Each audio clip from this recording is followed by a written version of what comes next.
lagi, salam sehat bagi kita semua. Terima kasih atas kesempatan yang diberikan. Namun sebelumnya itu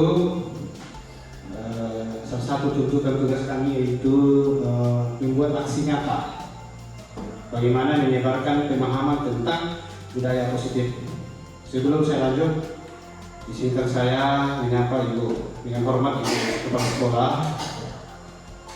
dengan hormat yang kami hormati juga Ibu-ibu guru, kemudian ada juga mahasiswa KKN UPI Toraja yang sempat hadir pada saat ini. Adapun materi yang akan saya sampaikan yaitu penyebaran pemahaman atau diseminasi budaya positif. Ya, nama saya Christian Dedi SPSD, calon guru penggerak angkatan 11 dari Kabupaten dan Rekan. Ya, sebelum kita mulai, alangkah bagusnya kalau kita dulu senyum ya. Ya, nanti saya bersama ibumu. Kalau tidak ada lawannya. Jadi kita berhadapan yang orang di samping selama 30 detik dan kita senyum. Ya, oke. Supaya kita ini hari ini kita bisa tertawa lagi ya. Ya. Kita berhadapan. Saya berhadapan dengan ibumu.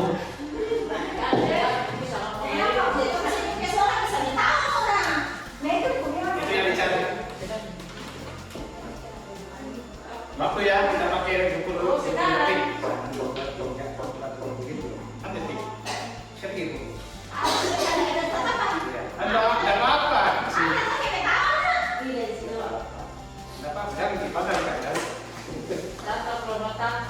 Senyum saja, bagaimana tidak senyum?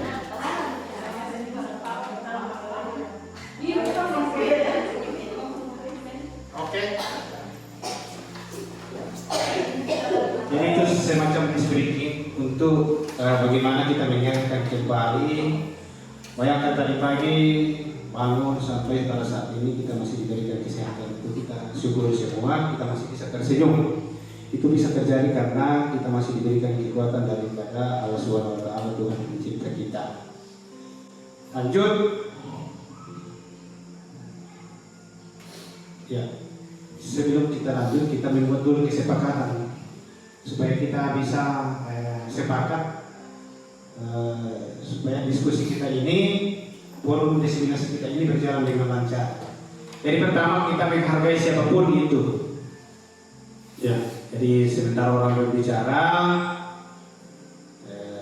nanti ketika diberikan kesempatan baru berbicara.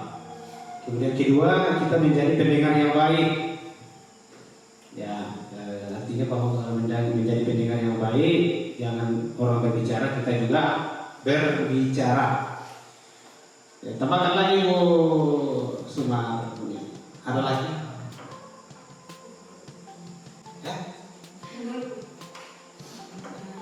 Ya, artinya apa yang akan kita sepakati saat ini supaya berjalan. Misalnya kita mau keluar, minta izin. Ya, minta izin ketika kita buang air. Ya, adik-adik ada toilet di sana ya. Kalau sudah saya buka tadi. Kemudian apa lagi? Ketika mau bertanya di WC ya, ke kanan. Ya. Ada lagi Bu ini. Tidak nih. Ya, jadi kita intinya di sini kita saling menghargai. Lanjut. Saya akan menjelaskan tentang budaya positif. Ya. Budaya positif atau ekosistem positif. Ya, ini adalah foto Ki Hajar Dewantara. Dan menjadi filosofi pendidikan kita di Indonesia bahwa kita ambil contoh perbandingannya dengan hidup tumbuh-tumbuhan seorang petani. Dalam hakikatnya sama kewajibannya dengan seorang pendidik. Ketika menanam padi, ya hanya dapat menuntun tumbuhnya padi tersebut. Dia bisa memperluas atau memperbaiki tanah, memelihara tanaman padi tersebut, memberikan pupuk, membasmi ulat-ulat yang ada pada jamur-jamurnya, sehingga tanaman padi itu bisa hidup selayak. Begitu pun dengan kita guru, penduduk. kita ini diumpamakan seorang petani. Nah, jadi kita itu bagaimana menuntut, jadi pada kita itu adalah anak-anak kita. Bagaimana kita tuntut menjadi seorang pembelajar yang sejati. Jadi tanahnya nanti kita bagaimana supaya tanahnya itu subur, anak-anak kita itu menjadi tanah yang subur. Kemudian kita pelihara dengan baik, kita berikan pupuk dan air. Ketika ada ulat-ulat, kita basmi jamur-jamurnya. Jadi diandaikan, ini adalah pendapat Ki Hajar Dewantara dalam Kiai Satu. Ya, saya kira kita pahami. Nah, ada 6 pembelajaran kita hari ini selama kurang lebih 1 jam. Yang pertama adalah perubahan paradigma atau stimulus respon lawan teori kontrol. Kemudian apa itu disiplin dan 3 motivasi perilaku manusia. Kemudian kita akan nanti membuat keyakinan-keyakinan keras seperti yang di sana itu. Ada keyakinan keras, namun itu masih sangat sederhana. Itu baru saya tempel-tempelkan dulu. Kemudian kita akan mengetahui perbedaan hukuman dan sanksi. Nanti itu akan dipaparkan di situ. Kemudian ada kebutuhan manusia, posisi kontrol, dan segitiga restitusi. Jadi ada 6. Ya, jadi perubahan paradigma, arti disiplin. Nah, kita masuk di pertama. Kita ada stimulasi, kegiatan mengepalkan tangan. Ada A dan B. Anda dan teman Anda, cobalah secari kertas kecil. Tuliskan benda atau sesuatu yang sangat berharga untuk Anda. Jadi kalau ada pulpennya ya, yang ada pulpennya saja ini, ya kita disuruh ini bisa nanti ketika pulang dipraktekkan ya, supaya kita pahami sebenarnya apa yang ada sama diri kita. Jadi misalnya ada Ibu Sumarni dengan Ibu Widya, kita menulis sebuah kertas kecil, kita menuliskan benda yang menurut kita paling berharga yang kita miliki.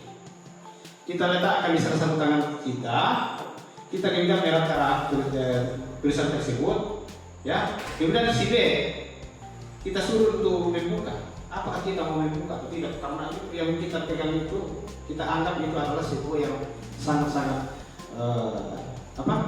berharga. Nah, itulah manusia. Ketika dia merasa bahwa apa yang saya anggap berharga itu dia tidak akan lepaskan dengan sendirinya. Begitupun dengan kita guru. Ketika kita memahami bahwa ini anak-anak kita ini adalah anak-anak yang berharga, maka kita tidak akan membiarkan saja begitu saja. Terserah dia mau bikin apa, itu yang akan menjadi kita pelajari. Kemudian yang kedua adalah bagaimana perubahan paradigma, yaitu bagaimana mengontrol murid. Kemudian bagaimana kritik dan membuat orang dewasa bersalah. Ketika kita menjadi orang dewasa, kita menganggap anak-anak itu terus yang salah. Kita tidak pernah merasa benar. Kita tidak pernah merasa diri saya yang salah. Nah, ini akhir. Kemudian semua itu kita buatkan di positif, efektif, dan bagaimana supaya bisa bermanfaat. Kemudian ada orang tua atau guru yang mempunyai sifat atau karakter memaksa. Nah, kalau dia tidak mau laksanakan, seakan-akan sakit di kepala. Sakit di kepala, dan inilah nanti yang akan kita lihat. Nah, disiplin. Menurut kita itu disiplin, ya, lain ya. Tapi menurut bahasa yang sebenarnya disiplin itu berasal dari kata disiplina, yang artinya bahwa belajar. Nah, selama ini maknanya sudah berbeda. Makna asalnya dari kata yang berkonotasi dengan disiplin diri. Dari murid-murid Socrates dan Plato, seorang ahli filsafat, yang mengatakan bahwa disiplin itu adalah belajar menurut Socrates dan si Plato, seorang ini adalah filsafat yang terkenal. Disiplin diri membuat orang menggali potensi menuju sebuah tujuan apa yang dihargai. Namun dalam budaya kita sekarang, makna kata disiplin telah berubah. Jadi kata disiplin yang dulunya itu belajar, sekarang sudah berubah Sekarang itu sesuatu yang dilakukan seseorang pada orang lain untuk mendapatkan kepatuhan. Jadi itu yang menurut kita di situ sebenarnya sekarang itu sebenarnya penting. Menurut teori Sokrates dan Plato itu salah. Lihat ini yang kita contohnya di sekolah kita, disiplin itu ya ketika anak-anak datang tepat waktu, tidak mengganggu temannya dan sebagainya. Artinya dia disiplin, tidak membuat sebuah melanggar peraturan. Nah, ini yang disiplin sebenarnya adalah belajar. Kecenderungan umum adalah menghubungkan kata disiplin dengan ketidaknyamanan, bukan dengan apa yang kita hargai atau pencapaian suatu tujuan mulia. Ya, jadi itu tentang disiplin. Lanjut, teori motivasi perilaku manusia. Ada 3 jenis teori motivasi. Jadi dari motivasi eksternal, ya, kemudian eksternalnya juga masuk di yang motivasi eksternal pertama itu untuk menghindari ketidaknyamanan. Ya. Jadi ini adalah contohnya kita. Contohnya kita diambil di pribadi kita. Saya termotivasi. Katakanlah saya termotivasi untuk mengubah perilaku saya karena ini. Apakah karena ini? Saya saya menghindari ketidaknyamanan atau hukuman, makanya saya disiplin. Kemudian saya melakukan disiplin karena saya ingin mendapatkan imbalan. Dan yang ketiga, ini yang sebenarnya harus kita lakukan adalah untuk menghargai diri kita sendiri, menjadi insan atau harapan ya, semua orang. Saya akan menjadi orang yang seperti apa bila saya melakukan. Saya mau menjadi, katakanlah anak-anak kita tuntut bagaimana menjadi seperti orang-orang, anaknya orang. Bukan disiplin karena takut atau karena dikasih hadiah, tetapi memang kita tanamkan kepada anak-anak disiplin itu untuk menghargai dirinya sendiri. Bahwa kamu adalah ciptaan Allah atau Tuhan yang sangat mulia. Nah, itulah tujuan atau motivasi manusia. Dan semua manusia seperti itu. Menurut teori, ya, semua manusia di dunia itu seperti itu. Ada 3 alasan mengapa dia disiplin. Ya, bertepatan dengan hari kemerdekaan kita kemarin dulu. Ya, merdeka menurut Ki Hajar Dewantara itu artinya tidak hanya terlepas dari perintah saja, akan tetapi juga cara cakap buat memerintah diri sendiri. Itu merdeka. Merdeka itu artinya bahwa saya ulangi di sini bahwa bukan karena kita sudah lepas tidak diperintah-perintah merdeka. Saya merdeka ini karena sudah tidak disuruh-suruh lagi. Itu. Tetapi merdeka itu bahwa ketika kita sudah bisa memerintah diri kita untuk tidak melakukan hal-hal yang tidak baik. Itu menurut Ki Hajar Dewantara. Nah ini di sekolah. Ketika di sekolah kita sudah ada kesepakatan sebelum kita misalnya mulai tahun ajaran baru, kita suruh anak-anak membuat kesepakatan bersama di dalam profil belajar Pancasila. Kan si profil belajar Pancasila itu sudah jelas-jelas di situ bagaimana beriman dan sampai di 5 poin. Ketika kesepakatan kelas ini bisa terjadi, maka kita akan yakin bahwa kelas ini akan hijau. Artinya bahwa kita akan nyaman untuk memimpin kelas tersebut. Tidak setiap hari mikir, woi, bersihkan kelasmu, rajin berdatang dan sebagainya. Karena apa? Sudah ada kesepakatan bersama. Ketika keyakinan kita sudah yakin bahwa kelas kita itu sudah nyaman, maka lingkungan itu akan berdampak positif dan budaya positif itu akan meluas menjadi lebih besar. Ya, itu. Lanjut. Mungkin saya terlalu cepat ini waktunya.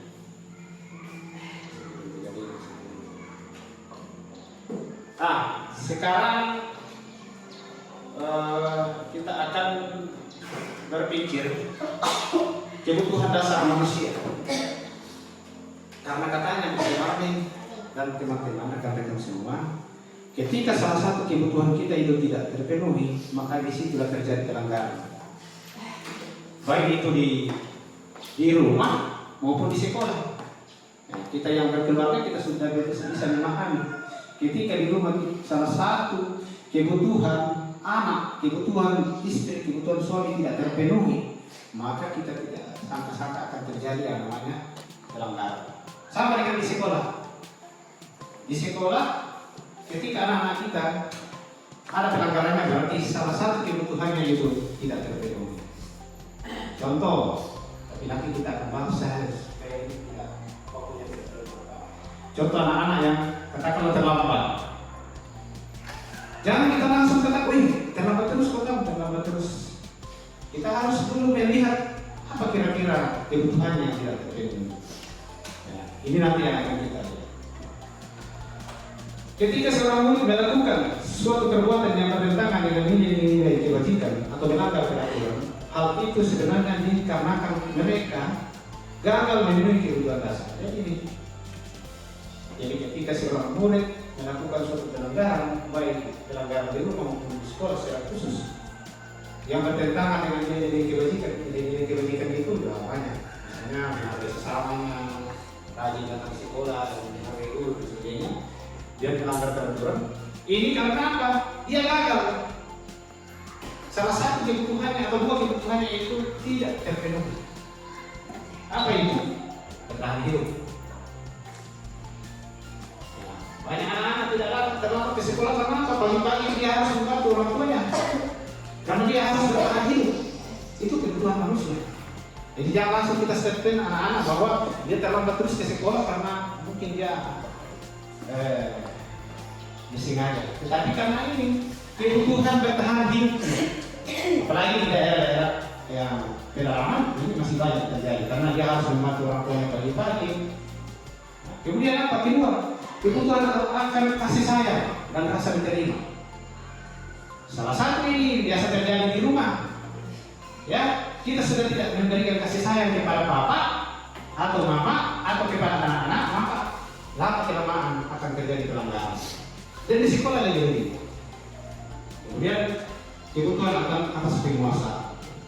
Semua orang itu ingin berkuasa. Semua orang itu teori, ya. Baik di rumah maupun di sekolah. Ketika ini tidak ada, maka akan terjadi pelanggaran. Kemudian kebutuhan kebebasan.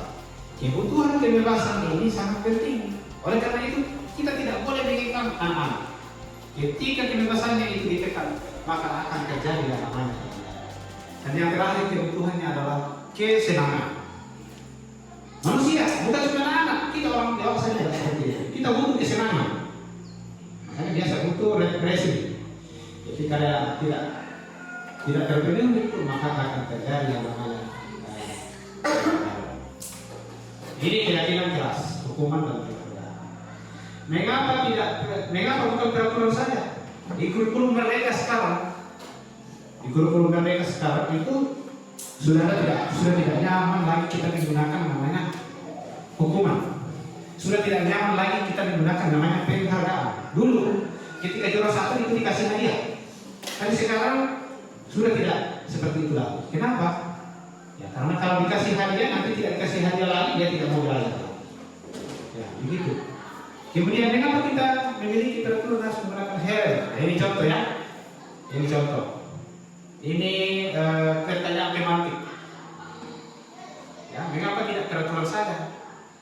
Mengapa kita memiliki peraturan harus menggunakan helm bila mengendarai kendaraan? Karena apa? Keselamatan, kenyamanan. Ya. Mengapa kita memiliki peraturan 3M? Menggunakan masker, karena ini kesehatan kita terjaga. Mengapa kita memiliki peraturan harus datang tepat waktu saat mengikuti latihan? Ya, supaya kita menghargai orang lain. Untuk mendukung motivasi intrinsik, kita kembali ke nilai-nilai keyakinan lebih menggerakkan seseorang berani mengikuti serangkaian peraturan.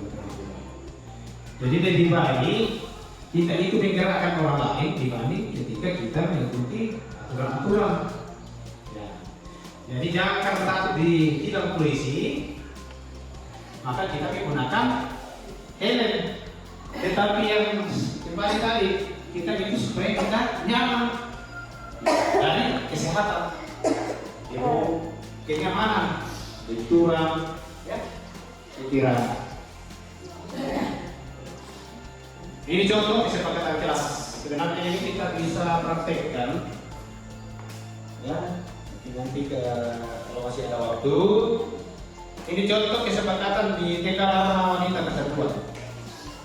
Ya, jadi masing-masing guru kelasnya nanti membuat sebuah kesepakatan, tetapi sepertinya salah yang seperti ini. Kami kemarin di Lokakarya itu diberikan warning bahwa kesepakatan kelas itu bukan di print aja nih, langsung di print. Tetapi kesepakatan kelas itu bahwa dari anak-anak, anak-anak kamu mau apa? Kamu mau apa? Supaya itu nanti ketika ada pelanggaran kan ditanya, kamu yang buat, bukan saya yang buat. Kenapa kamu yang langgar? Itu yang kita bisa ubah. Ya, jadi anak-anak yang ditanya, kita mau kuliah ke berapa? Kita menggunakan baju, kalau hari ini baju apa? Kita tulis. Nggak usah langsung di print baru ditempel. Kan gitu nanti menjadi, oh bukan saya yang buat itu Pak. Kita buat yang sendiri yang print. Jadi bisa kita lawan. Jadi ketika kita membuat bersama-sama, kita arahkan dengan menggunakan itu profil pelajar Pancasila, maka itu akan lebih efektif. Kami guru dan murid yang saling ini kan kesepakatan. Datang ke waktu, datang ke sini. Nah, ini memang betul, tidak salah. Tetapi angka bagusnya kalau anak-anak yang sebutkan. Kalau anak-anak yang sudah tidak, misalnya guru kelas 1 di bawah, kita berikan yang materi-materi yang bisa dia pahami, kata-kata yang sederhana saja. Misalnya tertib, kan anak-anak tidak tahu apa itu tertib. Jadi ditulis di kesepakatan kelas. Contohnya ini tidak mengganggu teman, tidak mencuri, bisa diuraikan sedemikian. Ini tentang contoh keyakinan kesepakatan kelas kita. Kira-kira ada yang mau ditanyakan tentang supaya kita langsung saja tentang kesepakatan kelas ini? Ya, saya berikan kesempatan.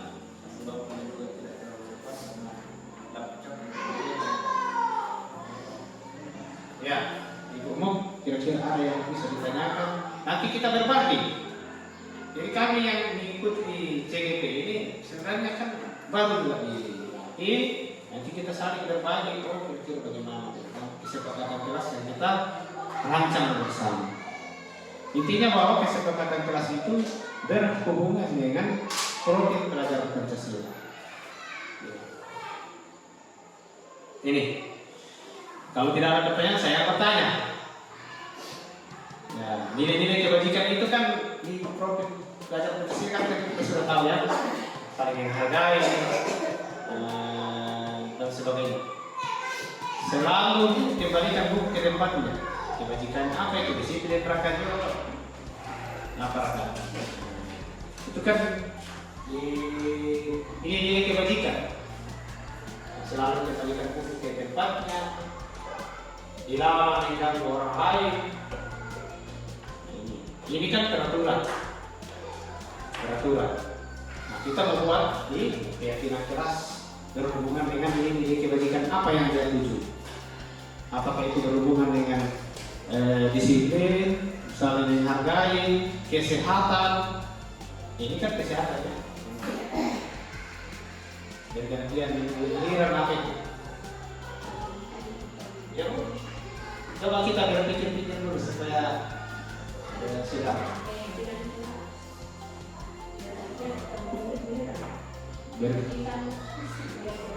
Ya, kebajikan apa kira-kira nilainya? Nilai-nilai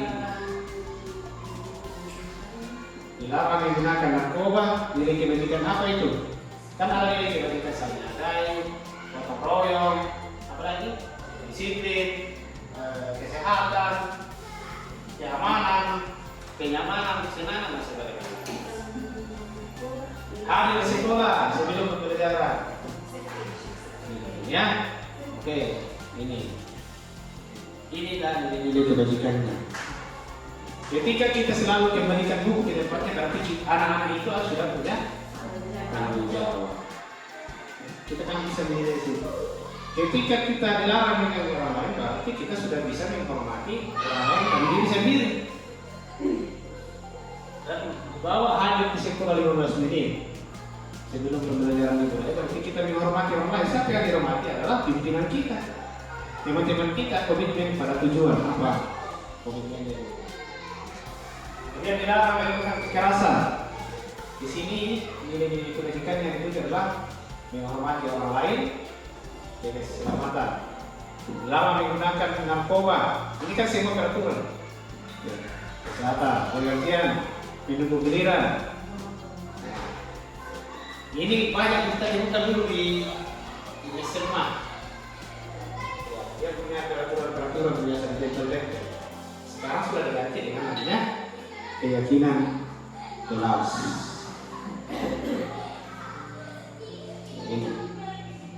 Kita akan melihat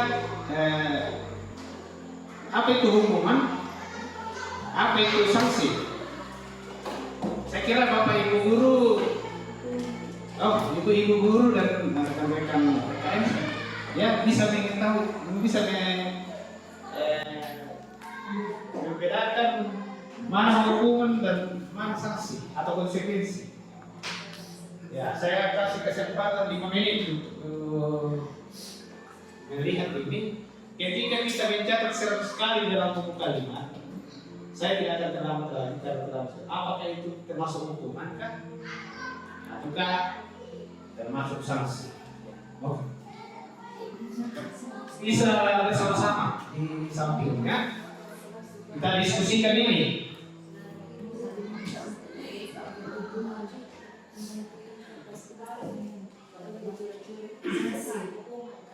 Hukuman yang nomor 2, nomor 3, hukuman sanksi nomor 4, membersihkan budaya dan sanksi.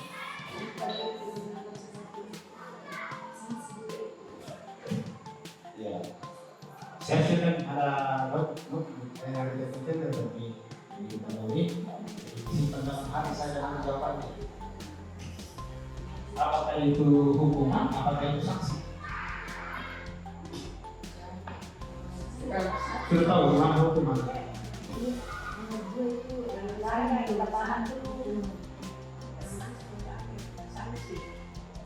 Mencatat 100 kali di dalam buku kalimat, saya tidak akan terlambat lagi karena terlambat ke sekolah. Kemudian yang kedua, sehari mengunjungi lapangan basket 2 kali karena terlambat hari di sekolah. Kalau menurut pendapat saya itu masuk dalam jenis hukuman.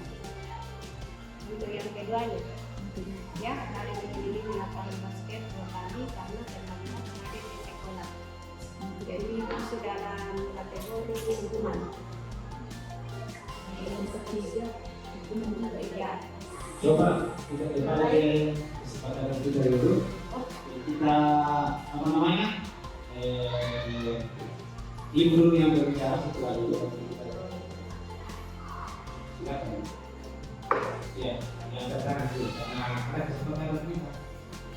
Terima kasih atas kesempatan yang diberikan. Jadi yang pertama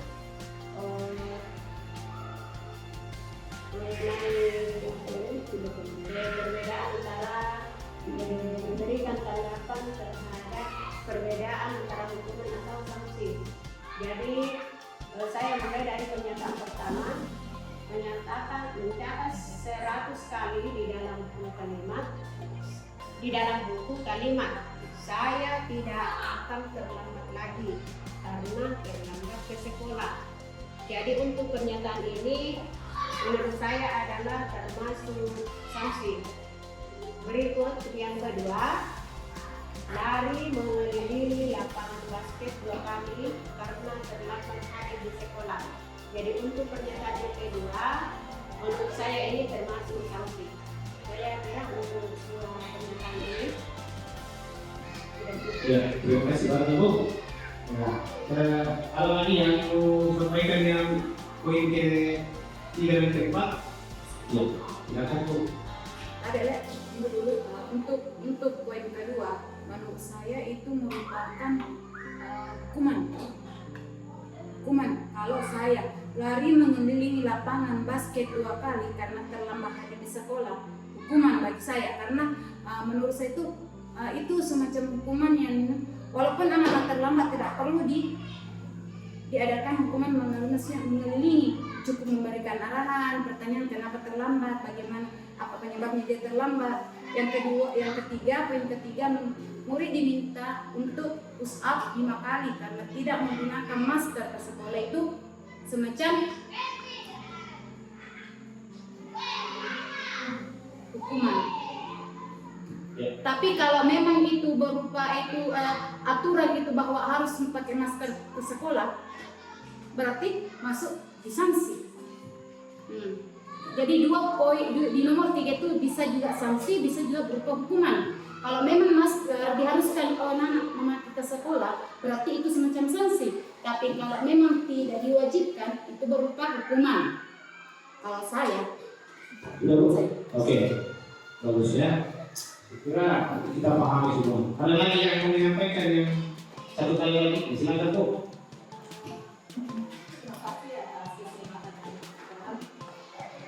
Saya ingin menanggapi pada poin 4 dan kelima. Ini kan fantastis teman yang telah dicoret-coret.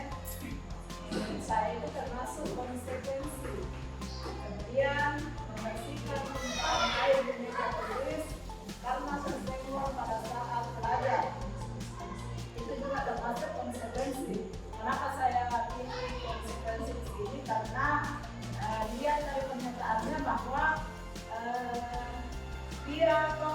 dia melaksanakannya itu karena dia yang melakukan kesalahan, sehingga konsekuensinya ya harus diganti karena dia mencoret untuk tugas temannya. Saya kira itu saja. Ya, baik, terima kasih atas masukannya. Oke, kita akan lihat sebagaimana pemahaman kita tentang hukuman atau sanksi terhadap tindakan-tindakan bodoh. Ya.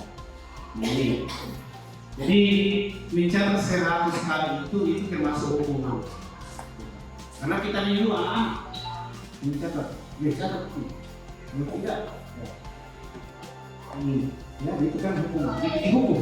Kemudian disuruh dia lari, yang hukuman. Pusat itu jelas-jelas hukuman. Ya. Kalau kita mengganti kertas tugas teman kita yang dicoret-coret, itu kan ya konsekuensi karena kalau sudah coret bukunya memang ya konsekuensinya kalau silakan. Kemudian membersihkan tumpahan air di meja. Ada air di meja, kalau senggol, kamu harus bersihkan. Konsekuensinya kamu harus bersihkan. Bukan hukum itu. Kemudian guru disuruh menggunakan sepatu seharian karena tidak menggunakan sepatu hitam. Masa disuruh kan dihukum namanya itu. Kemudian lari di lapangan basket kali karena terlambat untuk pelajaran itu konsekuensinya karena memang aturan kan ya terlambat memang dibuat kan kayak gini keras kalau kita datang itu cepat untuk 7.30 atau 7.15. Kalau dia terlambat di keyakinan keras maka dia harus disiplin terhadap keyakinan keras yang kedua, maka itu disanksi. Maka dia harus ya bisa lari gitu. Sekira itu kita.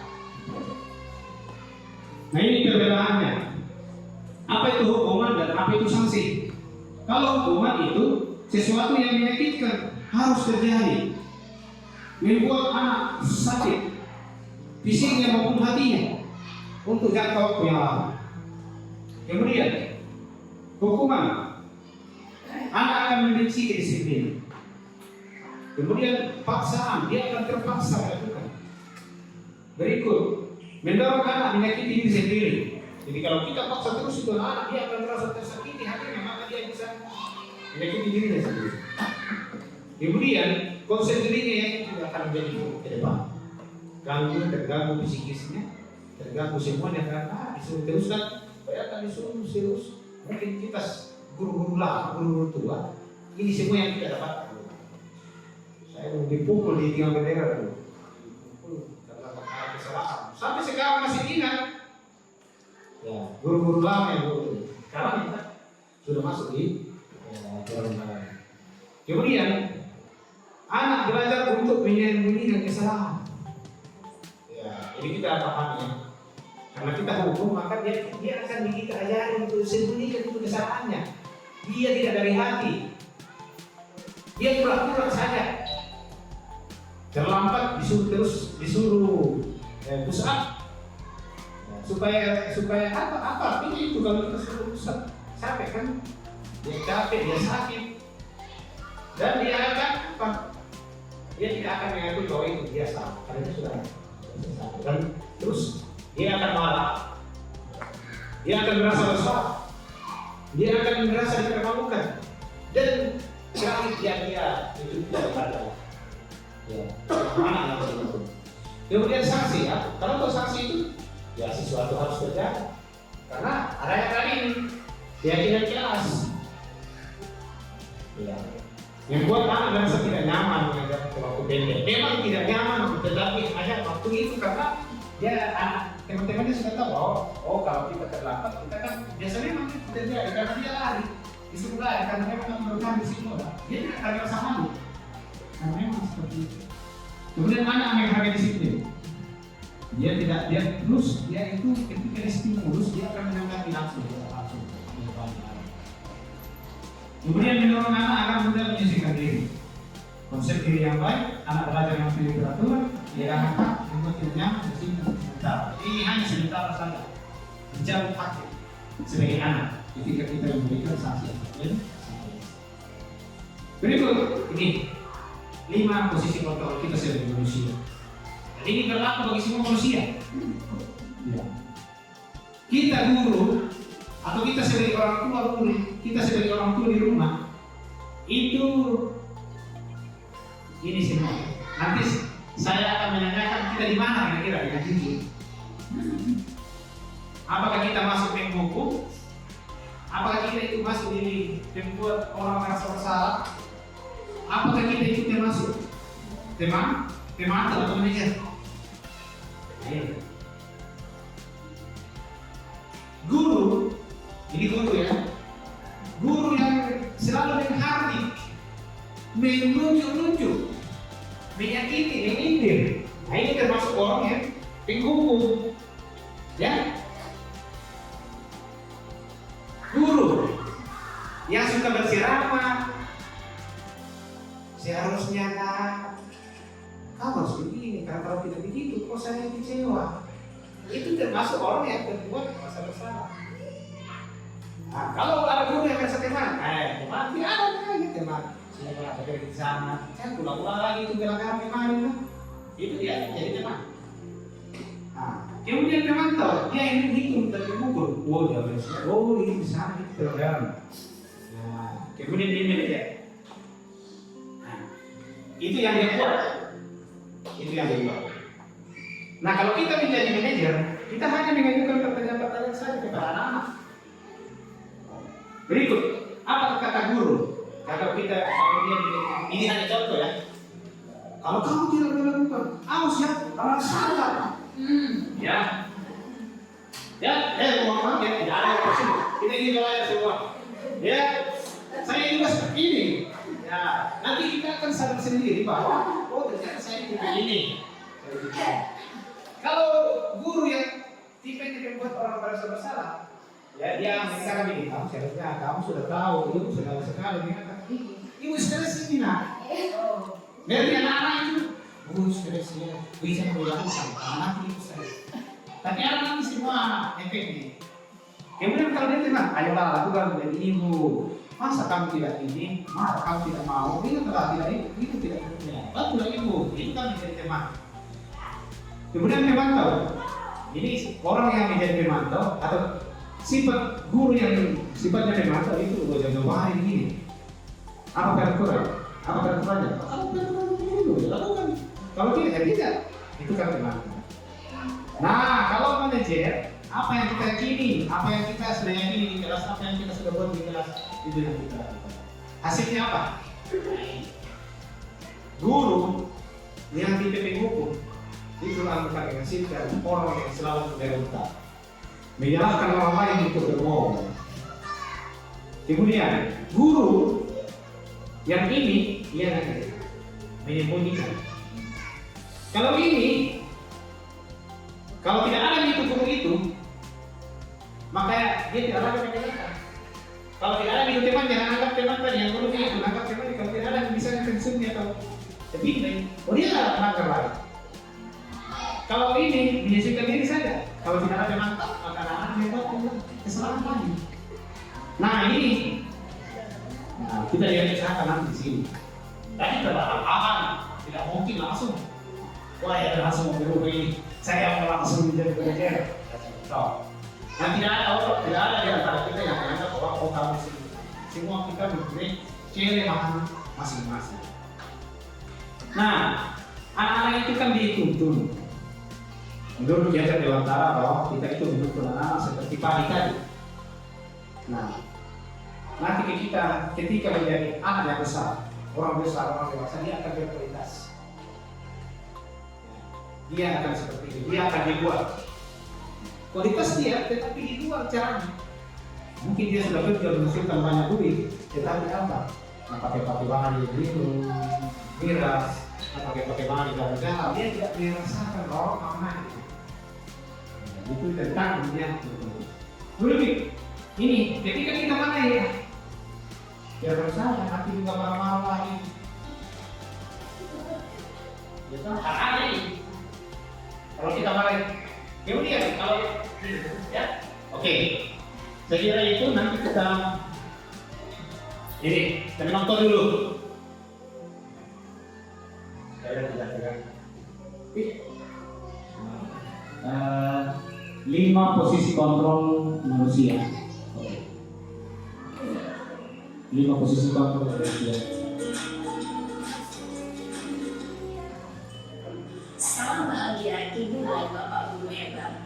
Dalam penerapan disiplin positif restitusi, salah satu program yang digunakan adalah 5 posisi kontrol. 5 posisi kontrol dalam restitusi adalah proses perjalanan seorang pemilik agar dapat mengenali dirinya. Pada video kali ini, kita akan membahas tentang 5 posisi kontrol yang digunakan oleh Diane Wilson dan contoh penerapannya.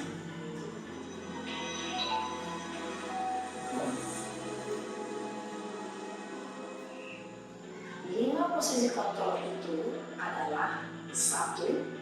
Posisi penghukum, 2. Posisi pembuat merasa bersalah, 3. Posisi tenang, 4. Posisi pemantau atau monitor, dan 5. Posisi manajer. Untuk lebih memahami kelima posisi tersebut, mari kita saksikan kasus Nabil yang terlambat hadir 20 menit Kasusnya ini. Lihat bagaimana kelima posisi kontrol dalam menghadapi masalah tersebut. Nanti dari hati kita akan merasakan bahwa saya di sini bisa duduk.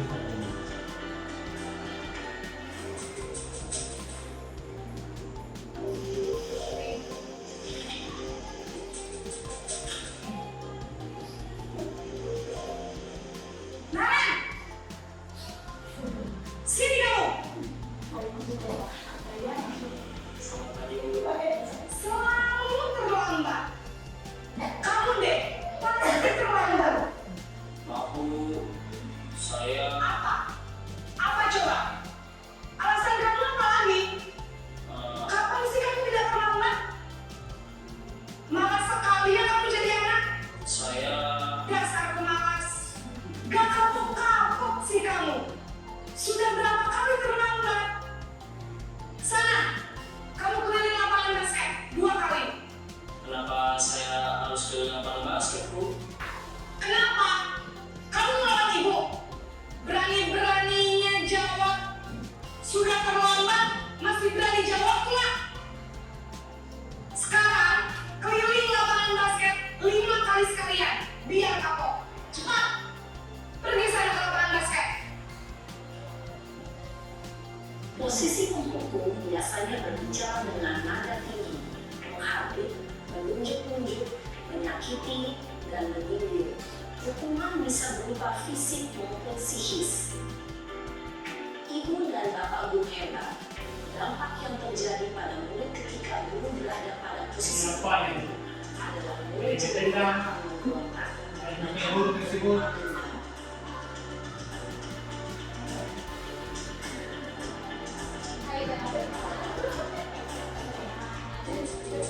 Ini yang kedua, saya salah.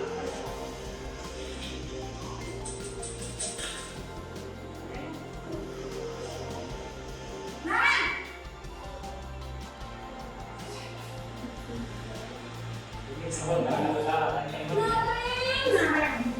Kamu kenapa terlambat lagi, nak?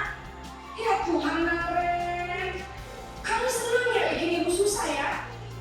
Kalau kamu terlambat lagi, nanti ibu yang ditegur bapak kepala sekolah, nak. Disangka ibu tidak bisa membina kamu. Duh, gimana ini? Maaf Bu. Duh, Gusti Naren. Kamu suka ya kalau ibu ditegur bapak kepala sekolah? Terus, sekarang ibu harus tulis apa yang di buku absen? Ini kamu sudah sering terlambat loh. Ibu harus apa coba? Maaf Bu. Maaf sekali. Ya sudah, lain kali jangan bikin ibu susah lagi ya nak ya. Ibu tidak akan kuat lagi kalau kamu begini terus. Bisa jantungan kalau ibu ditegur bapak kepala sekolah. Sana cepat ke kelas. Maaf ya Bu. Maaf sekali. Posisi pembuat rasa bersalah berbicara dengan nada tenang, cenderung lembut. Namun kata-kata yang diutarakan membuat murid merasa menjadi orang yang gagal. Memandang buruk dirinya sendiri, merasa tidak berharga, dan tidak sanggup membahagiakan orang lain. Ketika guru mengambil posisi pembuat rasa bersalah, murid akan menganggap dirinya yang bersalah dan ia akan menyimpan emosi negatif tersebut di dalam dirinya.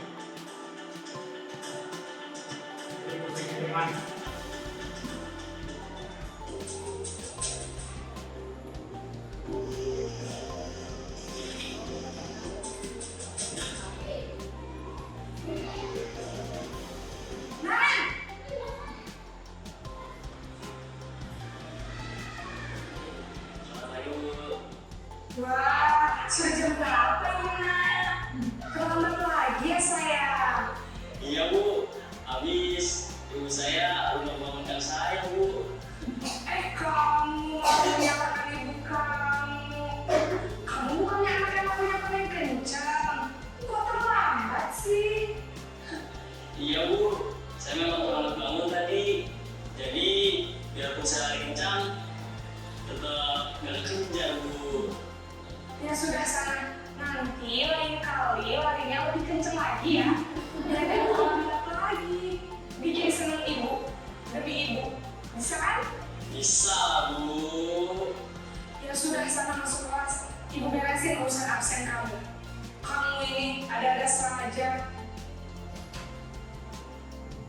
Dalam posisi teman, guru berbicara dengan nada suara ramah, akrab, cenderung bersenda gurau untuk menjaga suasana tetap santai. Murid akan merasa senang, aman, dan akrab dengan guru. Identitas yang tercipta adalah identitas sukses atau berhasil. Namun, perlu diingat, karena ini masih golongan eksternal, maka ada faktor ketergantungan dari murid kepada orang tertentu. Di sini, guru absennya, sehingga di lain waktu, murid bisa berperilaku baik, namun hanya kepada orang-orang tertentu saja.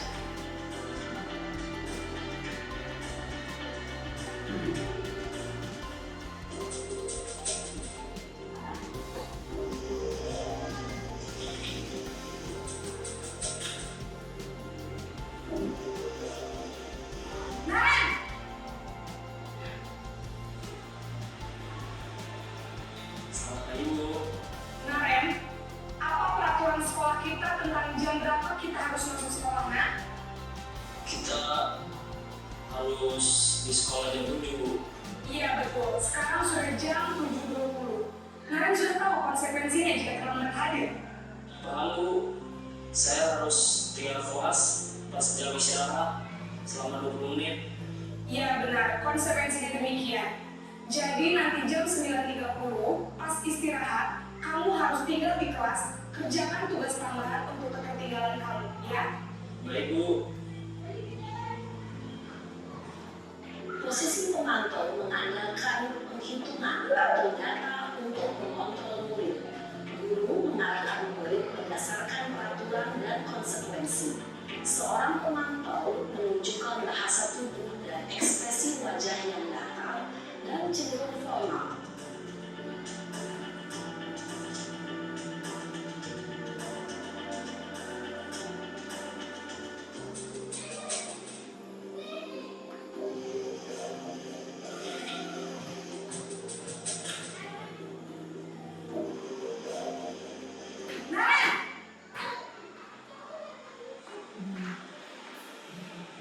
Selamat pagi Bu. Selamat pagi, Naren. Maaf Bu, saya terlambat. Iya, sekolah masuknya jam 7, sekarang sudah jam 7.20. Jadi sekarang bagaimana ini, Naren? Maaf Bu, saya lupa setel alarm saya semalam. Baiklah, menurut kamu, keyakinan sekolah yang mana yang perlu kamu tingkatkan? Hargai diri sendiri dan orang lain kita Bu. Setuju. Jadi, apakah Naren meyakini prinsip saling menghormati tersebut? Iya Bu, saya meyakininya. Apakah Naren bersedia memperbaiki masalah keterlambatan ini? Bersedia Bu. Bagaimana kamu akan memperbaiki masalah keterlambatan ini? Saya akan coba untuk tidak lupa menyetel alarm saya Bu. Baik, kalau Naren lupa menyetel alarm di rumah, ada orang yang kira-kira bisa bantu mengingatkan tidak? Ada Bu, kakak saya, Kak Emma. Ada lagi selain Kak Emma? Selain Kak Emma, ada ibu saya. Baik, jadi yang mengingatkan Naren adalah Kak Emma dan ibu kamu ya? Kira-kira akan mulai setel alarm kapan nih, Naren? Setelah pulang sekolah, akan segera saya lakukan. Baik, jadi Naren akan setel alarm untuk bangun besok pagi dan akan diingatkan oleh kakak dan ibu dan Naren ya. Ada lagi yang mungkin perlu dilakukan Naren agar tidak terlambat bangun lagi. Tidak ada Bu. Baik Naren, terima kasih untuk kerjasama kamu. Sekarang kamu perlu kembali ke kelas untuk belajar. Baik Bu, terima kasih. Posisi manajer adalah posisi kontrol yang disarankan untuk membimbing murid memiliki sikap disiplin yang positif, yaitu murid yang mandiri, bertanggung jawab, dan dapat memecahkan masalah. Tujuan dari posisi ini adalah agar murid dapat berefleksi atas tindakannya. Guru akan dengan tulus memberikan pertanyaan-pertanyaan bermakna, sehingga membuat murid dapat belajar dari kesalahannya dan mencari sebuah solusi untuk menyelesaikannya. Ibu dan Bapak Guru hebat, setelah mengamati adegan kelima posisi kontrol tadi, kira-kira posisi mana yang paling ideal? Posisi mana yang dapat menunjang motivasi intrinsik murid? Ya, tentu posisi manajer. Posisi ini memang posisi ideal dan ingin dituju setiap pendidik. Pada posisi inilah, guru dapat menerapkan disiplin positif dan berpihak pada murid dan memerdekakan murid.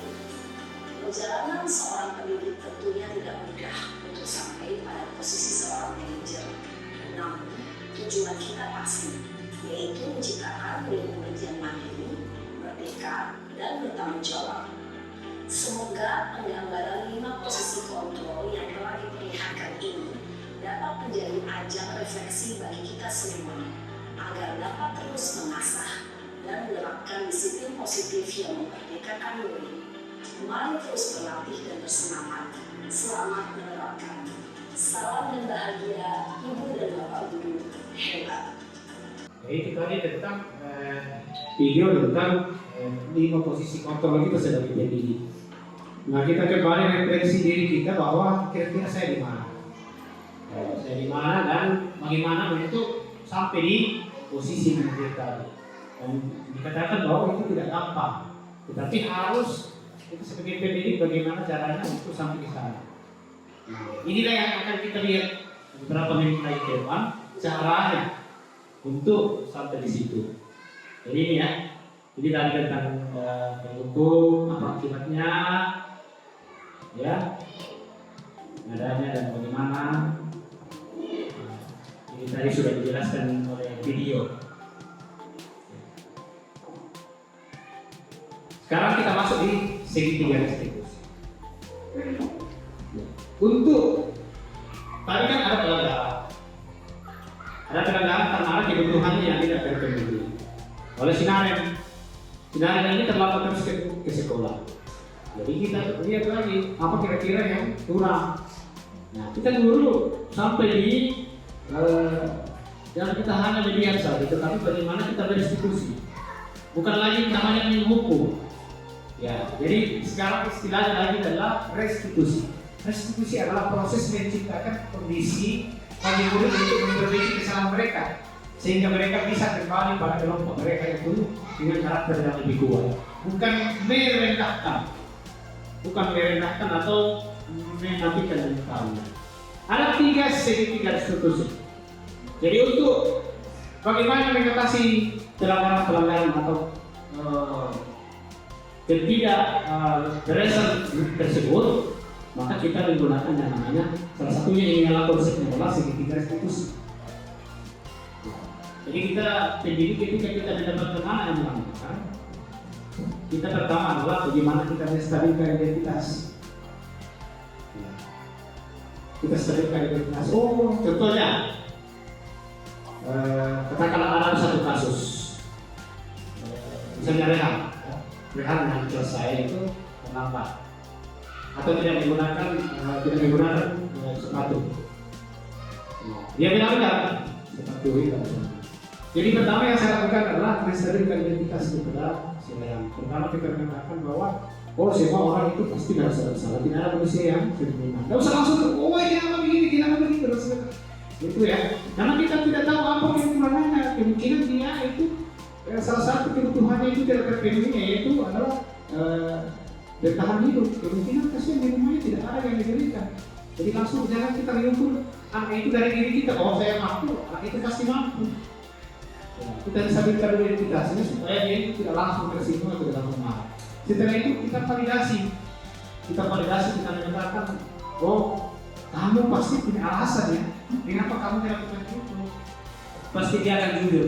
Saya tidak menggunakan sepatu hidup karena mungkin sepatu saya itu basah dan sebagainya, atau saya belum bisa beli. Kemudian kita tanyakan keyakinan. Nah, nilai-nilai apa yang kamu langgar di situ? Saya melanggar tidak menghargai peraturan mengatakan keyakinan kita. Terus terakhir, apakah kamu mau memperbaiki keyakinan itu yang kau langgar? Anak-anak di sini akan dikatakan dihargai, dia akan dihargai. Ya. Ini menstabilkan identitas. Ya, bahwa sesuatu manusia itu tidak ada salah.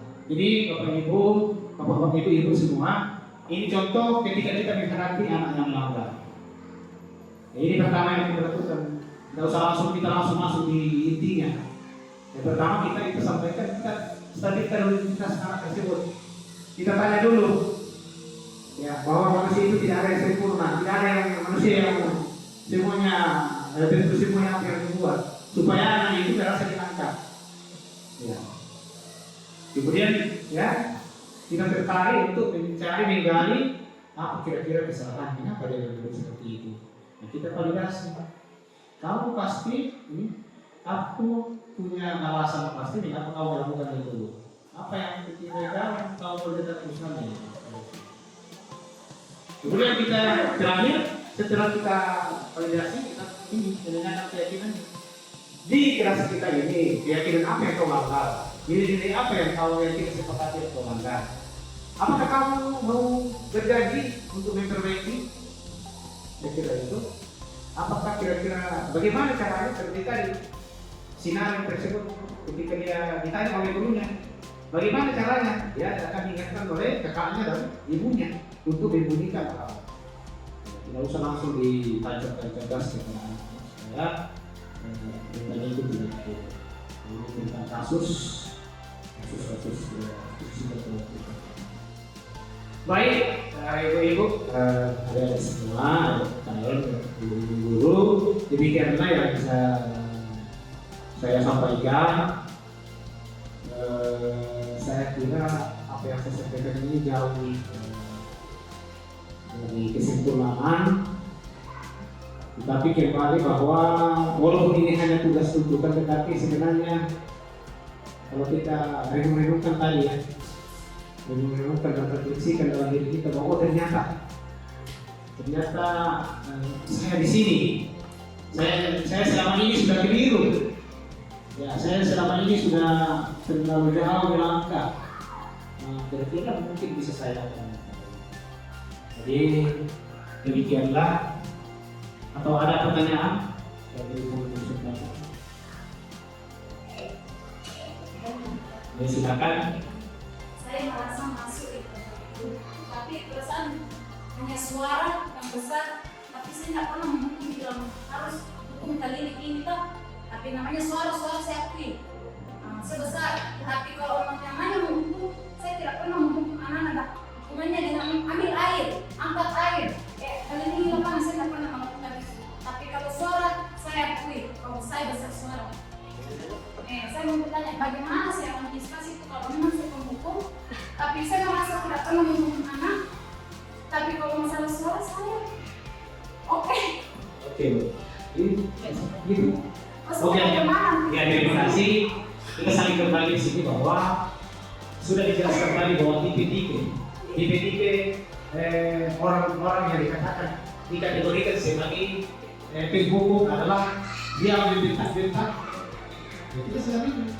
Nah, caranya adalah kita mengubah pelan-pelan, mengubah caranya kita. Dikatakan lagi tadi bahwa tidak gampang memang untuk sampai di posisi manajer itu. Tetapi bagaimana kita mengubah cara kita yang sudah memiliki? Karena kita sudah merasa bahwa itu salah. Jadi, ya kembali lagi pribadi kita. Manusia itu diciptakan dengan karakter dan keunikan tersendiri. Tidak ada manusia yang sempurna, tidak ada manusia yang katakan lebih baik dari kita. Tetapi kalau kita merasa bahwa itu tidak benar, kenapa kita lanjutkan? Jadi ada tadi segitiga institusi itu kita bisa gunakan, kita panggil, tidak usah dibentak. Karena apa dibentak? Pasti dia langsung loyo itu. Ya langsung merasa ini. Ya, begitu ya lu. Jadi jangan kita lihat bahwa apa yang selama ini saya lakukan itu benar. Saya tidak dihukum, tetapi dikatakan itu yang dihukum kok. Memang perbuatan itu dilakukan untuk dihukum dia, tetapi kata-kata itu sudah dihukum. Dihukum fisiknya, dihukum mentalnya. Fisiknya memang tidak terhukum, karena ibu kan tidak kasih hukuman push up dan sebagainya. Tetapi mentalnya sudah dihukum dengan kata-katanya ibu, dengan kekerasan dari mulut. Maaf ya. Tapi perasaan nggak pernah Pak Kasari bilang kata-kata hanya besar suara. Iya, karena dikatakan di sini bahwa membentak-bentak. Ya, membentak-bentak. Saya kira sudah aku semua. Iya, dia tulisan diubah. Ada yang lain? Silakan. Nah, di sini saya tidak ini Bu. Di sini saya tidak merasa bahwa saya sudah memahami itu, tapi mari kita seperti video tadi kita berkolaborasi untuk bagaimana supaya kita di guru kita bersama ini itulah fungsinya kita ini bergerak menggerakkan di sini. Jadi kami dulu tergerak bagaimana mendatar. Ketika kami tergerak, kami bergerak seperti yang kami lakukan dan digerakkan Bapak Ibu kalau ada yang mau bergerak. Tetapi tidak ada kan kami namanya banyak kekurangan juga. Inilah yang kami terima. Ada lagi yang lain? Silakan kita masih ada waktunya, ada 2 menit. Ya. Kira-kira kan sudah sampai di sini. Ya. Oke. Jadi kalau sudah tidak ada, demikianlah destinasi budaya positif di SDN 35 Sampai. Saya Bapak Lateri terima kasih banyak atas kesempatan ini. Tentunya banyak kesalahan dan kekurangan yang saya sampaikan. Oleh karena itu saya mohon maaf. Terima kasih. Assalamualaikum warahmatullahi wabarakatuh. Terima kasih atas kesempatan yang diberikan kepada saya. Nama saya Syadina, guru kelas 6 SDN 35 Sangtempe. Setelah mendengarkan pemaparan diseminasi budaya positif dari calon guru penggerak atas nama Christian Nedi, maka saya menyadari bahwa ternyata selama ini posisi saya dalam mengajar ada pada posisi sebagai guru penghukum. Dan setelah mendengarkan pemaparannya tadi, baru saya menyadari bahwa posisi guru tersebut, guru sebagai guru penghukum tidak mampu atau tidak bisa mendisiplinkan siswa secara baik. Jadi disiplin bisa terjadi pada saat kita melaksanakan hukuman, tetapi setelahnya itu akan berdampak tidak efektif bagi siswa. Dan setelah menyimak dari penjelasan Bapak tadi, maka saya akan berusaha untuk memperbaiki posisi tersebut menjadi pelan-pelan untuk mengarah pada posisi guru sebagai manajer. Demikianlah yang saya bisa simpulkan.